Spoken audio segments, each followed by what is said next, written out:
Bonjour tout le monde. À peine quelques jours avant le repêchage de la LHJMQ, aujourd'hui, on reçoit un prospect que j'ai vraiment appris à connaître au courant de la dernière fin de semaine. Je suis très content de vous le présenter, le 9e rang de la liste de la centrale, Olivier Lampron, des Vikings de Saint-Eustache. Comment ça va, Oli? Ça va bien, toi? Yes, yes. Premièrement, j'aimerais ça que tu expliques aux auditeurs quel type de joueur de hockey que tu es, toi? Moi, je suis un joueur qui est reconnu pour mon jeu énergique. J'apporte sa patinoire. Tu sais, je suis un joueur qui joue sur les deux bords de la patinoire. J'ai des missions tant défensives que je suis capable offensive aussi. Très bon sur le piqué. Puis je crois que c'est sûr, je peux encore améliorer mon jeu offensif, mais je suis quand même bon aussi offensivement, là. Puis mettons, tes modèles ou tes comparables, ce serait qui, là? Moi, ça serait Alexander Barkov des Panthers. Je pense qu'un gars qui a été drafté 2e overall puis qui est en finale de la Coupe Stanley, c'est un bon comparable. Ouais. Puis je me demande, le hockey, c'est arrivé comment dans ta vie? Moi, c'est mon père. Il a joué dans la NCAA pour l'Université du Vermont. Puis là, dès que je suis né, dès ma jeunesse, je veux dire, là, j'ai commencé à jouer au hockey à, je crois, 2 ans. Puis ça l'a jamais arrêté. Il m'a tout le temps soutenu là-dedans. Puis je suis rendu où je suis rendu en ce moment-là. Puis là, tu parlais un peu de tes forces, tes faiblesses. Ça serait quoi, mettons, ta plus grande force, mettons? Ma plus grande force, c'est mon énergie que j'apporte sur la glace. Admettons, tu peux me faire jouer contre les meilleurs éléments de l'autre équipe, puis je vais être dans leur face, je vais être fatigant, je vais être le premier à aller chercher les pucks d'un coin, puis je suis capable aussi de créer des jeux avec ça après avoir gagné une battle. C'est pas mal ça, là. C'est ça que j'ai entendu de la part de tes coéquipiers, là, qui paraît que tu es branché sur une batterie 200 volts. Ouais. Puis, mettons, ta faiblesse ou ce que tu aimerais améliorer au courant prochainement, là, dans les prochaines années. C'est comme je l'ai dit, c'est pas mal mon jeu offensif. Tu sais, je travaille beaucoup là-dessus, attaquer le filet, lancer plus, puis je sais que je suis capable de le faire aussi. Fait que c'est pas mal sur ça que je mise à travailler au courant de l'été pour arriver prête au camp de la Q. Puis qu'est-ce que tu fais pour te préparer à ça? C'est pas mal, je pratique mes shots dans le garage, j'ai de la glace, puis je pratique ces aspects-là, mettons, déborder des défenseurs, baisser l'épaule, attaquer le filet, puis cette affaire-là. Là. Bah, je pense que tu démontres déjà des belles aptitudes. J'ai hâte de voir après cet été d'entraînement-là ce que tu vas être capable de faire. Si on parle un peu de la saison des Vikings, vous avez une saison exceptionnelle là, en saison régulière. C'était quoi le feeling dans la chambre, l'environnement? L'environnement, un affaire que j'ai beaucoup aimé, c'est que notre équipe, on est rapidement devenus toutes une bonne gang, puis on s'entendait pas mal toutes bien ensemble, puis je crois que c'est l'une des choses qui nous a vraiment aidé à performer parce que l'ambiance dans la chambre était excellente. Là. Il n'y avait pas de gars qui rabaissaient les autres. Tout le monde se soutenait. Puis, en tout cas, moi, j'ai vraiment aimé ça cette année. Là. Vous avez quand même été la 3e équipe de l'histoire à atteindre le 100 points. Ouais. C'est quand même toute une saison exceptionnelle. Là. Ouais. T'avais-tu un mentor dans la chambre? T'avais-tu un coéquipier qui t'était un peu plus proche, qui t'épaulait? Mais c'est pas des mentors, c'est admettons, au début de l'année, j'en avais moins, là, je jouais moins bien, mais dès que j'ai commencé à mieux jouer, on dirait que les autres voulaient plus te parler, puis c'est de même, ça marche un peu, d'après moi, là, quand ça commence à mieux aller, tout le monde veut, pas tout le monde, là, mais ils veulent, les liens avec les autres, ça va mieux, puis je m'entendais pas mal bien avec... Ouais, je m'entendais pas mal bien avec tout le monde, là, dans la chambre, ça allait bien. Ah, c'était une belle gang. Puis tu as réussi à t'inclure même pour le Super Challenge dans l'équipe, alors que la plupart, c'était tous des vétérans. Là. Ouais, j'étais le seul, hein, 2007, ouais, c'est ça. Tu étais le seul 2007 dans l'équipe. Puis, vous aviez comme entraîneur Joël Perreault, un ancien du Drakkar. Là, il est rendu avec Victo. qu'est-ce qui amenait par son expérience, qu'est-ce qui amenait dans la chambre? Mais, tu sais, il amenait, pas dans la chambre, mais tu savais, admettons, qu'il fallait pas que tu niaises avec. Là. Tu sais, il pouvait être bien fin, mais mettons, sa glace, tu en donnais, il t'en donnait. Puis, tu sais, je trouvais qu'il était bien fair avec tout le monde. Puis, ça se ressentait dans la chambre aussi, là, qu'il était là. Vous êtes quand même probablement 6 Vikings qui allaient être draftés quand même assez tôt cette année, entre autres, potentiellement 3 de première ronde. J'aimerais ça que tu nous parles un peu de tes coéquipiers. Si on commence avec Alex Wang, qui est au 5e rang de la liste de la centrale, qu'est-ce que tu peux nous dire sur Alex? Alex, je peux te dire, c'est un gars qui est vraiment bon. Là. Admettons, dans les pratiques, tu peux pas le chiffrer facilement. Très bon stick. Il apporte aussi beaucoup d'offensives. C'est comme un 4e attaquant qui arrive. Défensivement, tu peux lui faire confiance aussi. En tout cas, moi, je l'aime bien. En dehors de la glace, il est bien fait aussi. Il est à son affaire. Puis il fait un job comme du monde. Là. Puis l'autre qui est classé en première ronde en ce moment, c'est Jordan Labelle. Qu'est-ce que tu peux nous dire sur Jordan? Jordan, c'est comme un peu comme Alex. Là. Les deux sont bien chums ensemble. Là. Les deux, c'est pas mal la même affaire. Là. Jord, très bon, apporte un jeu physique aussi. Il peut apporter de l'offensive. Il peut amener des gros goals des fois aussi. Puis Un en gars de dehors de 6 la pieds, glace, là, il est bien drôle. Puis il est bien fin. Là. un gars de 6 pieds 3, 6 pieds 4 déjà à Ouais, 16 ans. Là, j'ai hâte de voir où il va se rendre. ouais, il a un bon potentiel. Là. Puis, mettons les 3 autres rapidement. Là, on a Metcalf, on a Charles Desmais, on a Johan Tassé. C'est quel type de joueur? Es-tu un peu dans la même ligne des bons travaillants? Je dirais plus Tassé puis Charles, c'est plus des bons travaillants. Tu sais, Charles, il est beaucoup skills. Tassé, il est un peu comme moi. Puis Metcalf, il est plus intelligent avec la puck. Il va savoir quand attaquer le net. Puis il a plus d'IQ, Metcalf. Là. Intéressant, intéressant. Puis là, pas le choix d'en parler un petit peu. La déception de l'année du côté des Vikings, c'est les séries éliminatoires. Ouais. Euh, comment Si on commence, mettons, par les 2 premières séries, vous avez affronté Amos, vous avez affronté Rousseau-Royal. Comment tu as trouvé vraiment les séries, les 3 de 5, les 4 de 7, de jouer plusieurs matchs de suite contre la même équipe? Ah, moi, c'était une première. Là, l'année passée, c'était la Coupe Dodge. C'était pas mal d'endgame contre les mêmes équipes. Là, cette année, c'était. En tout cas, moi, j'ai vraiment aimé ça. C'était plus comme. Tu t'en manquais une, mais tu savais comment l'autre équipe jouait. Puis, on avait du vidéo, toutes ces affaires-là. Fait que tu te préparais pas mal pour l'équipe que tu as joué contre, puis que tu allais rejouer contre encore. Mais c'est comme, tu sais, t'arrivais en.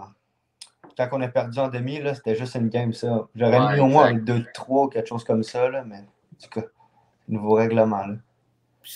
Là, tu as ouvert un peu la porte, la classique des champions. Après des séries 3 de 5 puis 4 de 7, on tombe sur des 1 match, that's Ouais. it. Comment tu as trouvé ça? Pour de vrai, mais l'affaire avec nous, c'était que aussi on avait eu 2 semaines de congé, on n'avait pas eu de game puis tout. Puis là, on arrive à une game de demi-finale comme ça. Il faudrait. En tout cas, c'est. Moi, j'ai pas très trippé là-dessus. Là. Alors qu'eux venaient de jouer 2 jours avant Ouais. pour leur dernier match de qualification. Ouais. Après moi, ça aurait été un 2-3 ou un 3-7, d'après moi, un 3-5, excuse. D'après moi, on aurait des chances, là, mais bon, on les aurait battus, moi, je dis. Ben écoute, vous étiez pas loin, c'est resté. Après 2 périodes, vous aviez l'avance 2-0. Vous l'avez échappé en prolongation. À quel point dans ce match-là, le duo de Guité et Caleb Desnoyers a changé le momentum? Ben, pour de vrai, c'est ça qui a fait la différence en troisième. Je crois en première, deuxième, je ne jouais pas ensemble. Puis dès que les amis en troisième, je crois que les deux, ils ont très, très bien fait leur job. Ils ont été scorés, je crois. C'est eux qui ont les 2 gros goals pour aller en prolongation. Puis ils ont fourni la marchandise pour nous égaliser. Là. Puis là, on va aller sur un côté un peu plus joyeux. Entre la saison et les séries, tu as eu la chance de faire Team Québec aux Jeux Ouais. du Canada. C'était quoi ce feeling-là premièrement, de gagner une médaille sur la scène nationale? Excuse. Ma batterie, elle est fuck. Excuse. Pas correct? Ah, ouais. C'était quoi le feeling de gagner une médaille sur la scène nationale? Ah, pour de vrai, c'était un moment que j'oublierai jamais, là. On a tellement eu de fun, toute la gang là-bas. L'expérience, c'était wow, là. Tu as réussi à finir deuxième pointeur de Team Canada, de Team Québec, euh, tout près de Guité, puis à égalité avec Desnoyers. Ça devait être un gros honneur. Ouais, ben, pour de vrai, j'ai sorti mes meilleurs games de l'année là-dessus. Puis, tu sais, je me dis, j'ai fini deuxième, puis j'étais pas sur powerplay aussi. Fait que, tu sais, je me disais que j'ai quand même très bien fait en 5 contre 5 puis en 5 contre 4 parce que j'étais tout le temps c'est piqué, là. Piqué C'était qui aussi, j'ai fait overall? des. Quoi? C'était qui overall tes coéquipiers de trio, si on veut? J'ai commencé avec, je crois que c'était Bélanger, puis Ricard, je crois. Bélanger, OK. Ricard. Puis j'ai fini avec Lecomte puis Gros à deux. OK. OK. Fait que tu as joué quand même avec plusieurs compagnons de trio. Mettons dans Team Québec, ce serait qui le joueur qui t'a impressionné le plus? Pour de vrai, je crois que Carrier m'a impressionné solide là-bas. Il était vraiment bon, là. Ouais, je pense qu'il y a eu un gros tournoi parce que t'es pas le premier à me dire ça, là. Ouais. Puis niveau Canada, là, dans les gros joueurs, aviez-vous affronté le Yukon? Non. Eux, ils Avec étaient dans le groupe Gavin C. McKenna, là? Non, ils jouaient dans le groupe C. Eux, ils étaient contre le Nunavut, territoire du Nord-Ouest. Ils étaient contre les OK, moins bonnes OK. équipes, là. OK, OK. Mais mettons, y a-tu un joueur à quelque part que, soit une game que tu as vue, soit une game que un adversaire qui t'a vraiment flashé? Ouais, ben, c'est pas un attaquant défenseur, c'est le goaler. J'ai vu une game de la finale, les deux goalers, Ontario puis Saskatchewan, là, ils ont été très, très solides, là. Ah ouais, ça te faisait Ouais, peur? ouais, ils étaient vraiment bons. Intéressant. Puis là, si je veux qu'on change du tout au tout, là, qu'on aille parler du draft. C'est ça qui s'en vient, ça doit être sur toutes les lèvres en ce moment dans ton entourage. Ouais. Euh, comment tu sais, c'est quoi la fébrilité à quelques jours à peine du draft? Ouais, je commence à avoir vraiment hâte, là, parce que, tu sais, des entrevues, on en fait, puis on en fait aussi, là. Tu sais, As-tu ouais, rencontré la plupart des équipes? je crois que il me manque deux équipes, c'est Charlottetown, Québec, là. OK. Ouais, sinon, ouais, c'est ça. C'est pas des équipes qui vont drafter en première ronde de toute façon. Non, c'est ça. En tout cas, pas pour l'instant, là. Ouais. Puis comment tu prévois vivre ça avec la famille puis tout ça? Ouais, ben, tout le monde s'en va là-bas, là, tu sais. En plus, c'est en présentiel cette année, fait que ça Ben va être ouais. toute une expérience encore, là. Ben oui, je pense que tu as des anciens coéquipiers qui sont jaloux que ce soit en présentiel pour cette année, là. Ouais. Fait que là, tu penses aller là, famille, amis, une grosse gang pour vivre ça ou plus un groupe fermé? Ah, on va être une grosse gang. Sûr que, tu sais, je crois que c'est gratuit, les billets là-bas, là. Ouais. Fait qu'on a un nombre de places pour déranger ou que les joueurs, je crois qu'il y a quelques membres de la famille, puis il y en a d'autres qui vont aller d'un billet gratuit parce qu'on n'a pas assez de place, là. Ouais. Ben, tant mieux, ils vont être là pour te supporter. Ouais. Puis là, toi, tu es un gars de la région de Mirabel, Saint-Eustache, Blainville, tout ça, là. Tu as participé au tournoi puis oui de Québec avec le chandail de l'Armada. Est-ce que ça serait une équipe que tu aimerais te faire repêcher? Ben, c'est sûr que j'aimerais ça me faire repêcher, là. Tu sais, je regarde cette équipe-là depuis que je suis jeune. Ma mère aussi voudrait que j'aille là, c'est pas loin de la maison. Puis, tu sais, jouer avec Vinny, Hugo, qu'on a joué ensemble. Ben oui. Pas mal tous des gars que aussi je connais bien, Xav Sarrazin. Ouais. En tout cas, ils ont l'air d'avoir une belle gang là-bas, puis j'aimerais ça aller jouer là, là. En tout cas, moi, je serais dans les estrades pour Ouais, ça, t'encourager. c'est sûr. Puis y a-tu des villes que tu serais moins partant? Tu sais, on en entend souvent parler des Maritimes, parler de l'Abitibi, ou tu serais juste content d'être drafté? Ben, moi, pour de vrai, n'importe quelle équipe, ça me dérange pas, là, tu sais. Je vais aller me drafter, puis si, mettons, batteuse me draft, ça me dérangera pas, là, tu sais. OK. C'est sûr, c'est loin de la maison, mais en tout cas, C'est un stage junior. c'est ça, c'est ça, C'est à vivre à 100%. c'est ça. Puis, on parle du côté du draft de la LHMQ. Tu m'as dit que ton père a joué NCAA. Est-ce que c'est une branche que tu as envisagée?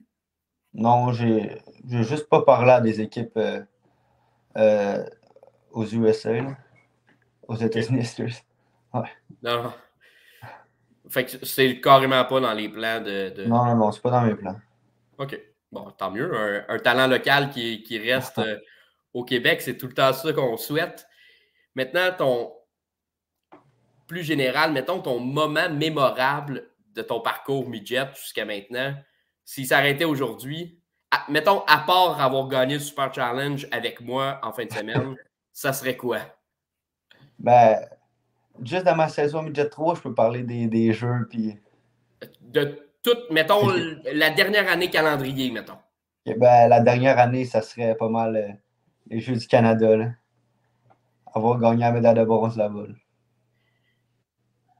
Je pense que c'est un highlight. Je pense qu'il y a plusieurs joueurs qui nommeraient ça comme highlight. C'est dur à battre. Ouais, pas mal tough.